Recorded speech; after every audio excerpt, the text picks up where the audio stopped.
Welcome to the Locksportscast, your weekly source for Locksport news. This is episode 125, recorded November 20th, 2022. I'm your host, Charles Grant. And in today's episode, Weiser exits the U.S. market, teaching lockpicking to people of different ages and abilities, the Autograph 3000, arrested for Locksport, more videos and blog posts, criminals, products, events, meetups, sales, giveaways, and more.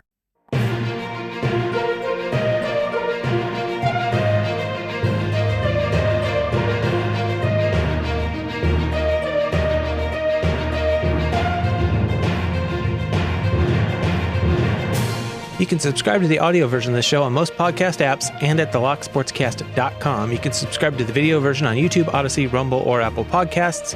Links to stories discussed will be in the show notes. Some apps limit the length of show notes and the ability to post links, but you can always find full show notes with all of the links at thelocksportscast.com. Well, first up in the news, Weiser has sent out a notice that they are exiting the U.S. market. The notice read, "Due to a decline in Weiser sales and market share in the U.S., we have made the decision to discontinue all Weiser U.S. finished good products on January 1st, 2023.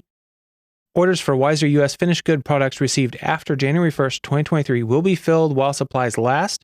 Since this is a full exit of the brand in the U.S., we will not be placing any additional orders. As a result, there's a potential to run out of inventory on selected SKUs prior to January 1st, 2023. All service parts will remain active. We have successfully transitioned several customers and markets to Kwikset, the #1 market share leader. For those customers that haven't yet transitioned, a Weiser and Kwikset cross-reference file will be provided upon request. If you have any questions or need assistance on transitioning to Kwikset, please reach out to your Weiser sales representative. And a little while back, SE Lock and Key put out a video called The Future of Weiser, in which Jason talked about the shortage in supplies for Weiser, some products being difficult to obtain. The description on that video said, "I don't know about the validity of this, but coming down the pipeline, it's being said Weiser is significantly reducing Weiser keyway products."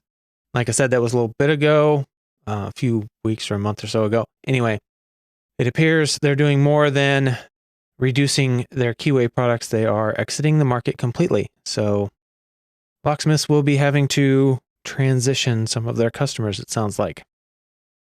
And also, my wife noticed, I don't know if anybody else did, but there was a very, very short lockpicking scene in the Chucky series. Season 2, Episode 4, called Death on Denial. Approximately 41 minutes in, there is a very, very brief, like a couple of seconds scene of lockpicking, but the person is using two tools, so props on that. It appeared to be a turning tool and a pick at the short little glance you get. So the depictions of lockpicking in movies are stepping up. Of course, they do get in within a matter of seconds. There's no actual time. It's like the magic pick where you put the turning tool in, and you put the pick in, and the door opens, and you're good to go. But at least they appear to be showing a reasonable method. Moving on to community news. First up, we have some tweets that were put out by Deviant Olaf over on Twitter, teasing a video he's got coming up Monday, so the same day this releases. And the tweets read, "I'm looking forward to seeing what folk think about my Monday video release that is coming in a week. A lot of amazing voices and minds went into this one, and the results were captured by other folk in an awesome way. Monday the 21st, it publishes. I was approached about teaching about lockpicking to an entire class of folk of vastly different ages and abilities. With some amazing support by members of the DEF CON community, a lesson plan was developed that we hope can scale and be brought to many other schools. Huge thanks to groups like Tool and folk like Vreli and Octosavvy, and so many others who have contributed to making lockpicking something for everyone, not just during this workshop, but for decades now." And another reminder that the video will drop this Monday, the 21st. So be sure to check that out. His little teaser video looked really cool. Looked like it was really an amazing experience for everyone involved, both those teaching and learning. So I look forward to watching that video myself. So next up is a Help Wanted. This was posted to the Lockpickers United Discord by ZIEH-FIX from Tool UK on October 21st, but as far as I'm aware, the position has not yet been filled. So the post read, as some of you might know, I work in product development for a lock manufacturer in the UK. Please don't out me if you know who for. We're looking to hire a technical assistant to assist me in product development and related technical challenges. Everything from writing reports to managing sample statistic analysis to competitor research to giving input to future product development to testing products to third-line technical support for our products. Unfortunately, we can't offer remote work currently, so we can only accept candidates who are able to work in the UK at our office full-time. This is an entry-level role. Experience is not required, but please set your salary expectations accordingly. And if you're interested, DM ZIEH-FIX on Discord. And thanks to Trail for pointing that out and also clarifying with ZIEH-FIX if it was okay to share it on the show. And ZIEH-FIX said that they would post if the position had been filled, and that has not been posted yet. So if you're interested, DM ZIEH-FIX. Moving on to videos, we have a new video from Artichoke 2000. It's his video 34, The Theory of Picking Barrel Drivers Twins Part 3. The description says, due to the complex nature of this topic, this video has taken me months to create. I have split it into 2 parts. The second part is already complete, 98%, and will be released at a later date. I wanted to give a big thank you to the following individuals who helped with the video. Dementia for providing not 1 but 2 amazing cutaways that were necessary to provide this content. Captain Hook number 1 and Snow, which assisted in running experiments and discussing their picking techniques. HV Logic for reviewing the video content and discussing his picking technique. A Monitor Darkly, Justin Slappy, Jim, and Rain, who discussed their picking techniques. And Mao for being Mao. Anyway, highly recommend this. If you have not watched Artichoke 2000's videos yet, go back, start with his theory of picking videos and just watch them. You will be hooked. Amazing content, great visuals, great explanations, really well researched and produced. So a definite must for anyone interested in high security lockpicking. Next up, we have the Autograph 3000 quick demo video posted on the YouTube channel of Abrasive. The description says, this is a soft drill I've been working on. It uses information leakage from a safe lock to map out the wheel pack and open the lock much, much faster than brute force. It's completely automated and runs without human intervention, so of course it's correspondingly complicated. This is an automatic safe manipulator that they have developed. It is quite cool. Be interesting to see this developed into a more full product that it can actually mount on a safe door. Right now he's doing it outside of a safe with 3D printed mount and stuff like that. It'd be interesting to see how it performs on different types of locks and through an actual safe door in a lock mounted in a safe would be really cool. It does a great job of mapping out the wheels and determining where the gates might be and proceeding on. So pretty cool. I recommend you check it out. Link, of course, in the show notes, as with all these things. Also, for those who like the behind the scenes at Law Lock Tools video, there is now a part 2. It says, take a look at some more of the machinery and processes I use every day to make some of the best lockpicking tools available on the market. In this video, you will see a little more of how I make tension tools and lockpicks. And we also have the history of ZIEH-FIX company, our partners, and much more. And in the video, they go through their little display cabinets and all the items they have displayed and the significance and the history behind them, which gives a good glimpse into the history of the company. So anyway, I found it interesting. You might want to check that one out too. And if you're a locksmith or a lock enthusiast that's been wondering where the new ILco key blank directory book is, then CLK Supply's YouTube channel has a video that will answer that question. The description reads, when is the new ILco key blank directory book going to be released? PJ and ILco representative Walter Foldner talk about when the book will be released and what we can expect, and check out the digital copy from the link below. So yeah, if you want a digital copy, that's available. It's the actual printed book that a lot of the locksmiths love that has not been released yet. Short answer, early part of 2023, but I recommend you go check out the video anyway. And I also wanted to drop a quick reminder to go check out the Lockpicker 1969's interview with a Lockpicker series. Been interviewing a lot of people over there, putting out pretty regular content. So if you haven't subscribed, you really should. And check out those videos. I believe the last one released as of this recording was with Rat Yolk. And some of you may know the beautiful picks that Rat Yolk makes. So be sure to check out that interview. Moving on to blog posts. Sparrow's Lockpicks has a new post on their blog called Arrested for Locksport. The first paragraph of that reads, on a Wednesday morning in 2005, Killer Maru woke up to check his phone, 94 missed calls. He went to his computer, 237 new emails. His latest YouTube lockpicking video had gone viral, and people wanted to talk. This included the police.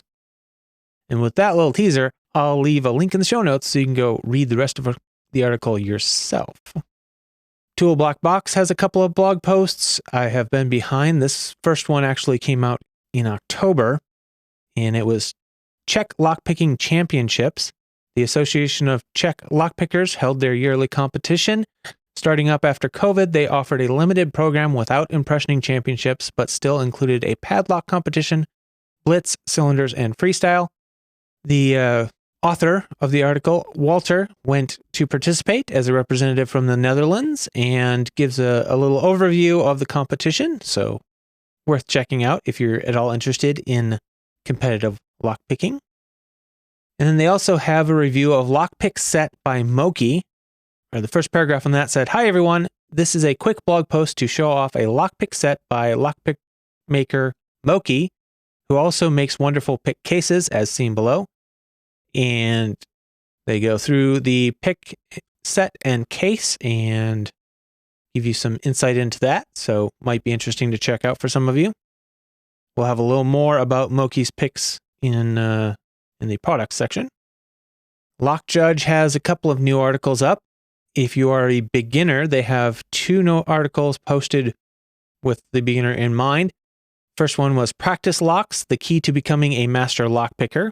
And it starts off by saying, the key to getting better at any task is practice, but unfortunately, when it comes to lockpicking, there is a large number of locks out there that are marketed as practice locks, and it can be a little daunting trying to decide which ones to get, which ones will be useful, and which ones should be thrown straight in the trash.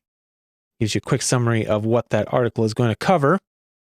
The next was Practice Lockpicking, How to Become a Master Picker. And it starts off by saying, lockpicking can be very temperamental, but can be a skill of predictability and consistency.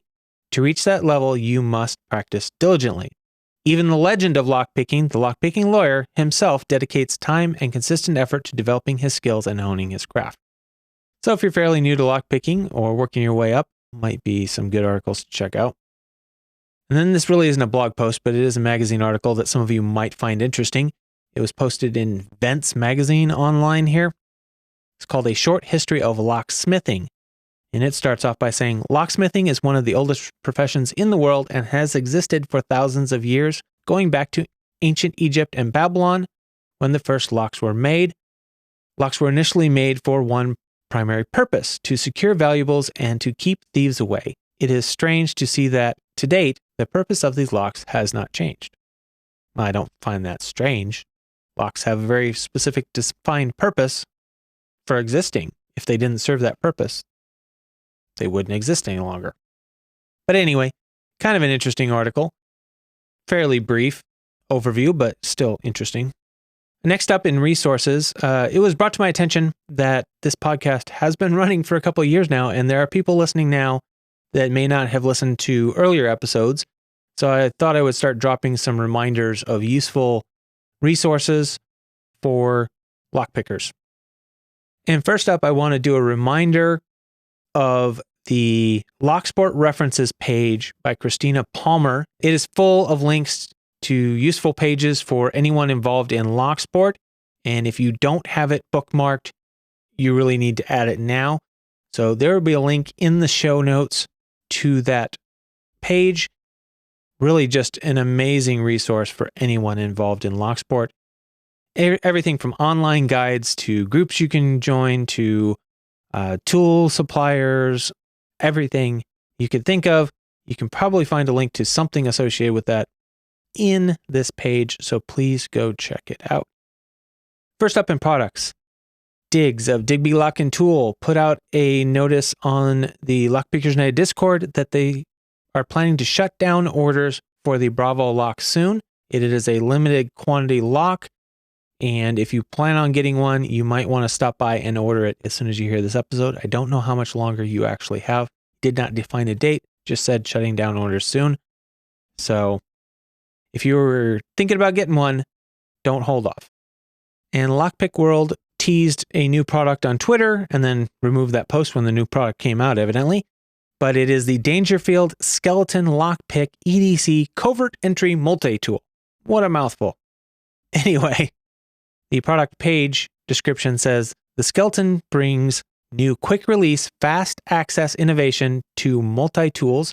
Personalize your portable toolkit by changing the tools, picks, and tension access with the release system. Want only 5 picks in your selection? Go ahead. If you prefer all 9 tools, go ahead. It's so easy to adjust and personalize. It says 301 stainless steel professional picks in our sandblasted aluminum body give you a full range of options to access modern locks. Robust and precision lasered instrument folds up simply with the quick release skeleton top of keyway tension wrench ready to pick locks whenever required. This is a world first in access convenience. And if you want to know more about that, it will be listed in the show notes. Looks like the current price is $54.99 US on lockpickworld.com. It is also available at ukbumpkeys.com. Sparrow sent out an email about new products being available. First up, they have back for a limited time the Scrooge pins by Locknoob. So if you didn't get some on the last Christmas run, you can get them now. It's 3 sets for a total of 15 pins for $6.95. They also have the Kirigami Lockpick set. I'm probably pronouncing that wrong, but that's what I'm going to say. It says the Kirigami is a collaboration set between Killer Maru and Sparrows. We are longtime supporters of Killer Maru's work. His concepts and designs are original and bold while remaining highly functional. The Kirigami Lockpick set is an exact replica of one from his workshop, the Crypt in Italy. It covers 9 of his unique lockpicks and also includes one of his wild sprung flex tension wrenches. All of the picks have unique tips that Killer Maru has personally designed and tested over the past 20 years. This lockpick set comes all wrapped up in a padded tool roll that is identical to what he manufactures himself. The handles have an almost origami-like quality. Kirigami is a form of origami that permits the paper to be cut and folded, similar to cutting and welding methods used by Killer Maru to achieve his handles. The handle shape covers both form and function. These locks are polished and smooth and treated with an ion split black finish. This is a highly durable coating that will last, and that set looks like it's selling for $95 US. They also have a Christmas ornament collection. If you're interested, $9.95 for some Sparrows ornaments, not even particularly related to lockpicking. So the Dark XX or the Dark Shift expansion, and it says the next step in the popular Dark Shift series with a design that matches the original Dark Shift set. This expansion broadens its effectives by covering warded picks and comb picks. That set goes for $17.50 US. Then they have what they call shots and locks. This set of Sparrow shot glasses are loaded with a fine selection of security pins in a 5-pin SC1 keyed pin tumbler cylinder lock. Each shot glass also has a rubber lid so they can double as storage for those small parts. And that set goes for $22. Then they have the Palmer Wicked Waves.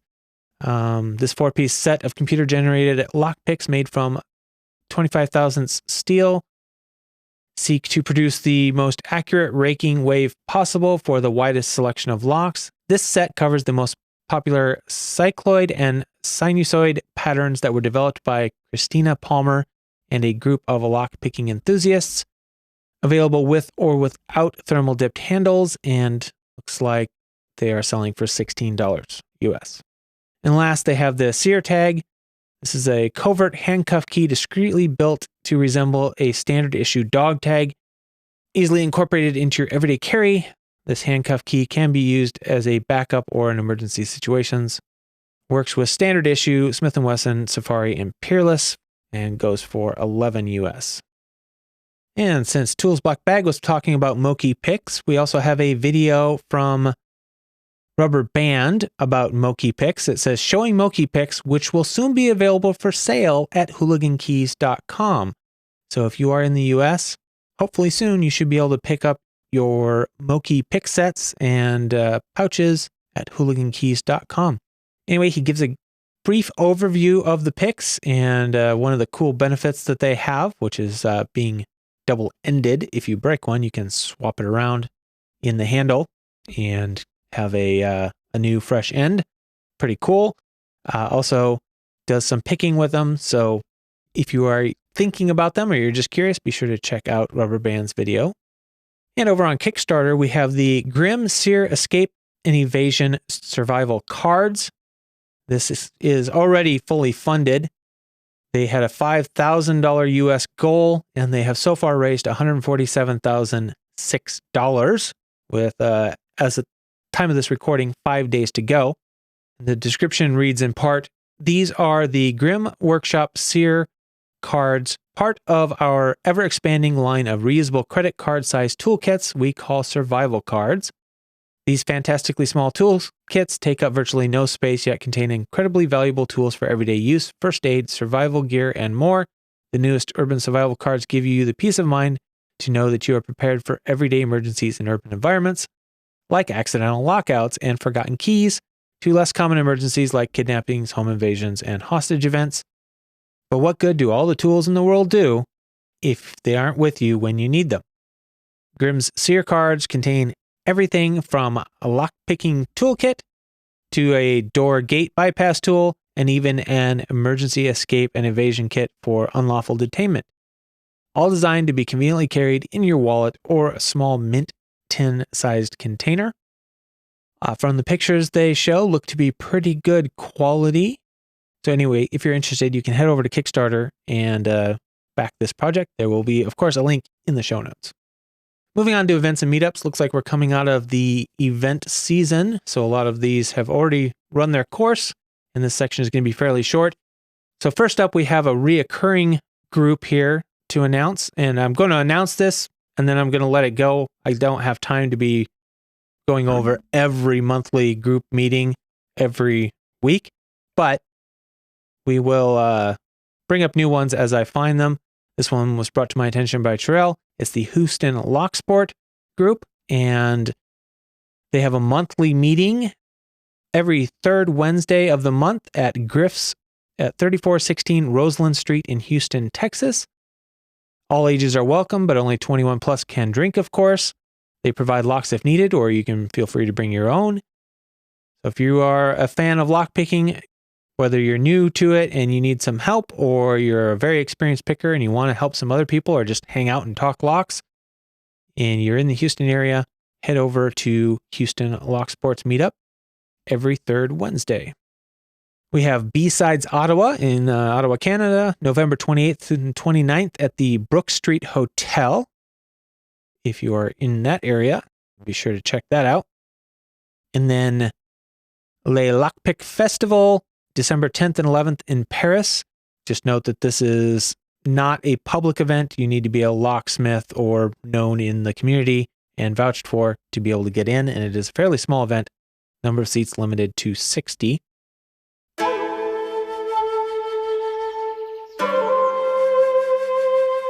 Moving on to Lockpickers United belts, I found only 2.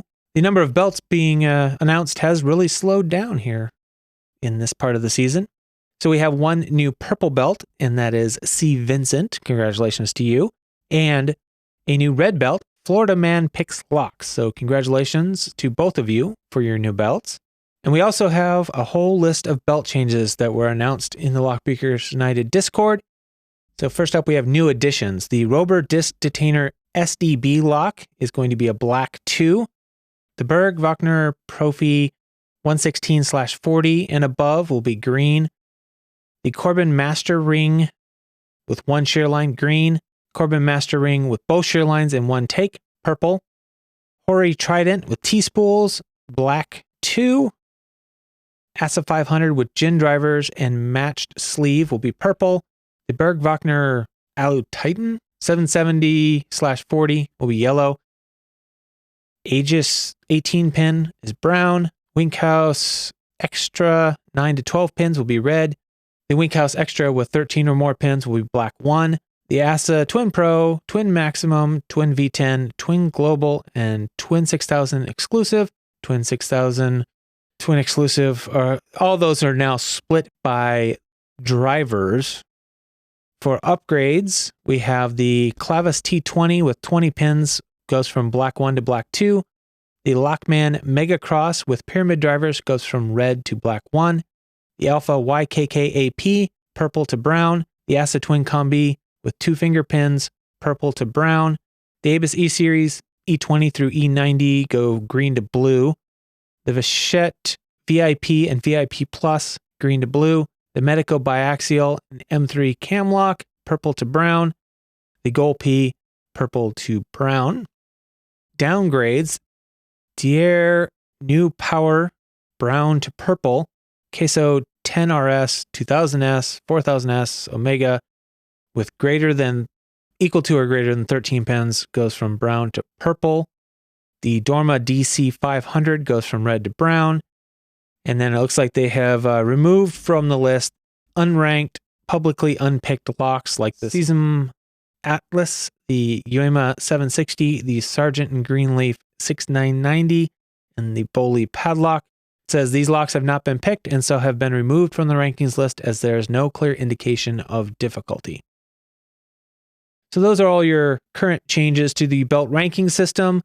For anyone not familiar with the Lockpickers United belt system, there are plenty of links in the show notes for this episode and most episodes that give you links to the official rules and videos and blog posts about it to let you know what it is, how to play it, and how to get started. And over at speedlocks.org, we have a little competition going on the Abus T65AL MyLock. PandaFrog picked it on November 3rd in 7.734 seconds. And then Dependent Quartet 577 picked it on November 4th in 4.866 seconds. Always good to see a little competition going and some very fast picking by Dependent Quartet 577. All right, now it's time to say thank you to the people that made this episode possible. First of all, I'd like to say a big thank you, special thank you to the newest Patreon subscriber, Paracentric. Always appreciated, not required, but always appreciated when somebody signs up.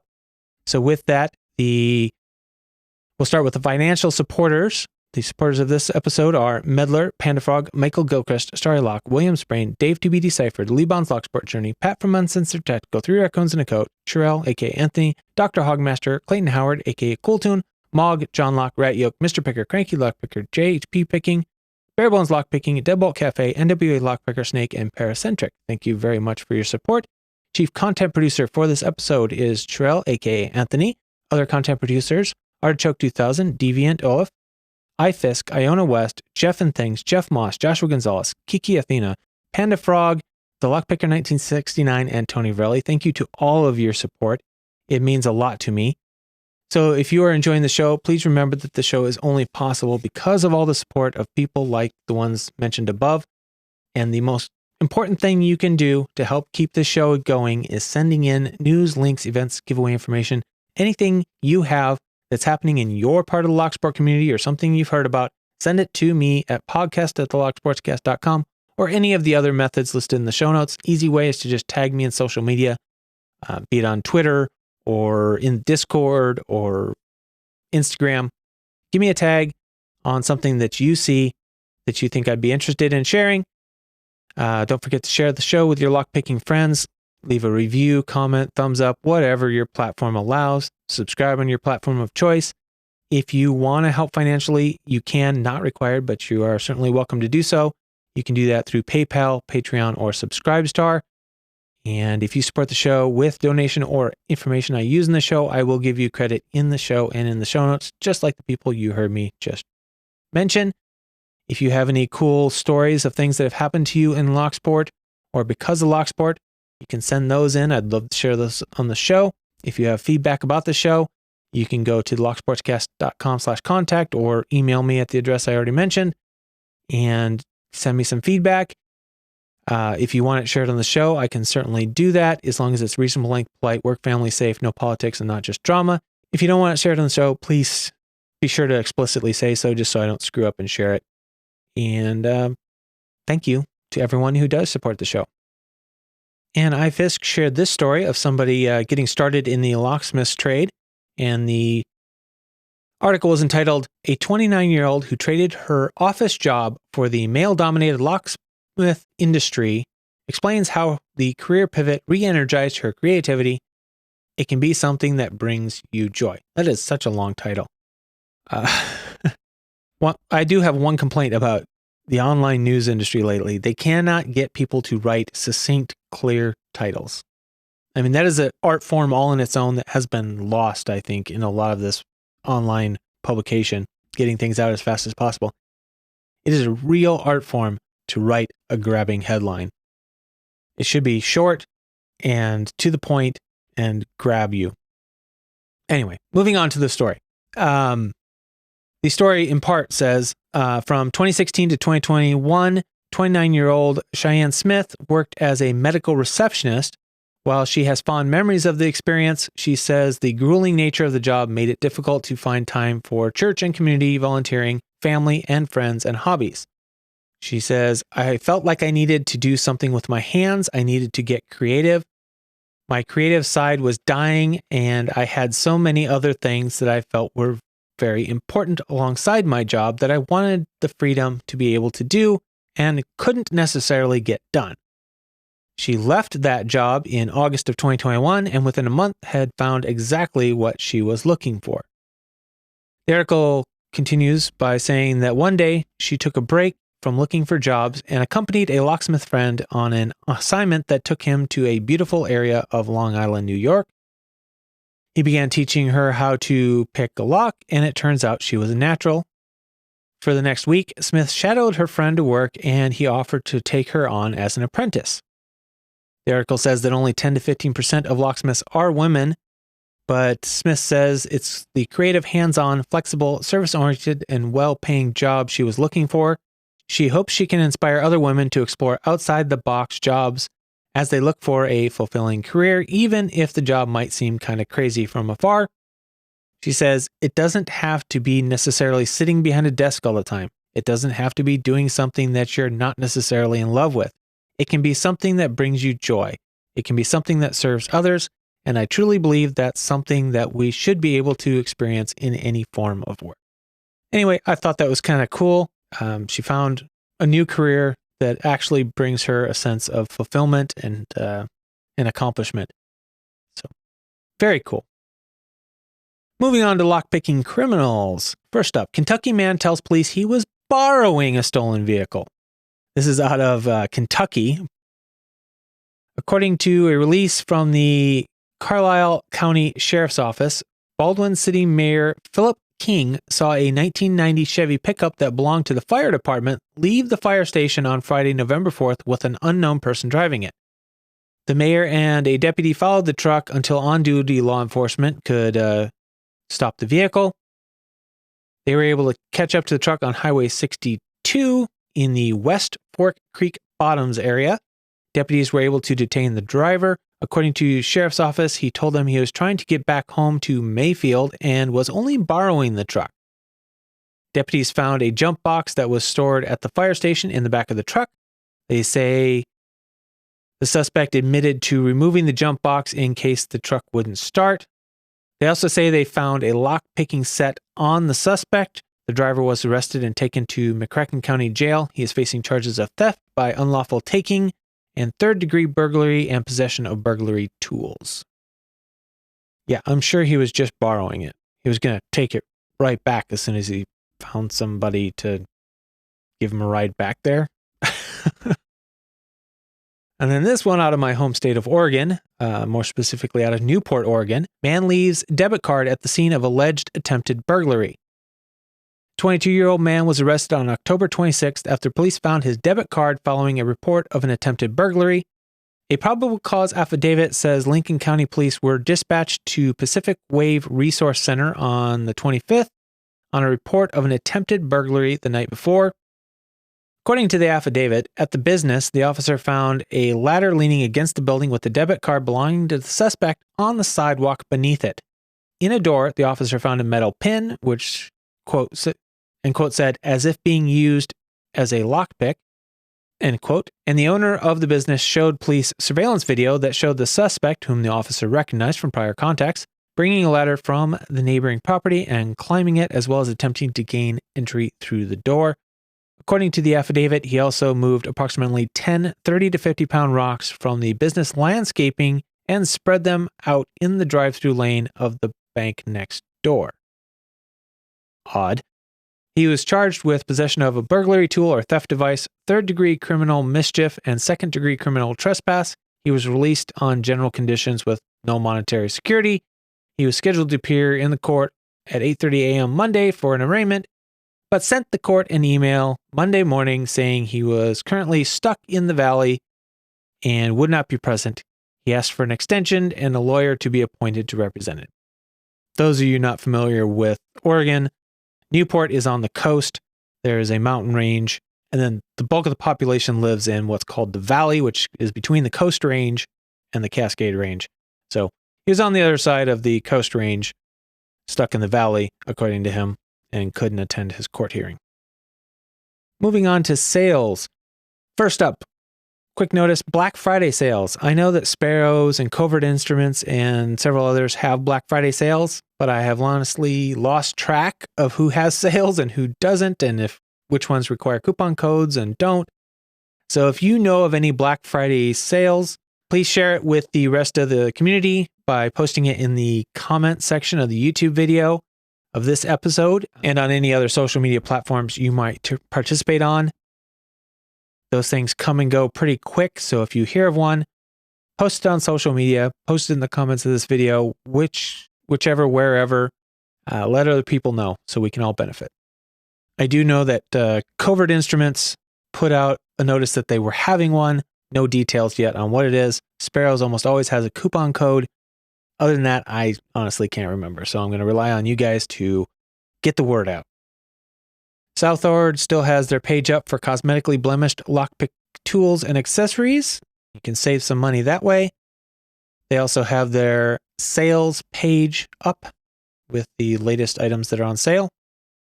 Review Guru's link for 10% discount code with Law Lock tools appears to still be good if you want to use that. Link to his Twitter post with the discount code is in the show notes. If you're shopping at 3dlocksport.com, you can save 10% with the code LSCast10. At Mako Locks, you can save 15% with the code BYMAKO. At uklockpickers.co.uk, you can save 10% with the code GIFT. For giveaways, we have one new one here, the Lockpicker 1969 Sparrow's Dark Shift giveaway celebrating 300 subscribers. The giveaway is open to all subscribers, regardless of where you're located. And if you want to know the rules, you have to watch the video. That's what it says in the description, and that is what I'm going to honor. So if you want to know how to enter and win your Sparrow's Dark Shift set and stickers, go to Lockpicker 1969's YouTube channel or click the link in the show notes. The Lockpicker 1969 also has been running several giveaways, weekly, bi-weekly. I'm not sure exactly where he's at on those or if they're still running, but definitely worth subscribing to the channel, not only for the giveaways, but also for the interview series and all the other great review videos he's been doing. So be sure to check out that channel. Panda Frog was running the huge 2K subscriber giveaway. The hashtag PF goes 2K. And last I saw, he had 3 of the 5 videos in that series posted. The giveaway ends 1 week after the 5th video posts, so I believe that is still active. Be sure to check out his channel. There are links in the show notes. Of course, CLK Supplies does a weekly giveaway, their hashtag LockBoss giveaway. So if you're into giveaways, be sure to check that one out. Thank you to everyone for continuing to listen to this show and giving me the time I needed last week, which I was working straight through the weekend and just could not figure out how to get an episode together. So I appreciate everyone understanding that and checking back in this week. Remember that the show needs your support. So send in any news, links, events, giveaway information you have. That's the best way to help me keep the show going. And remember to keep it legal.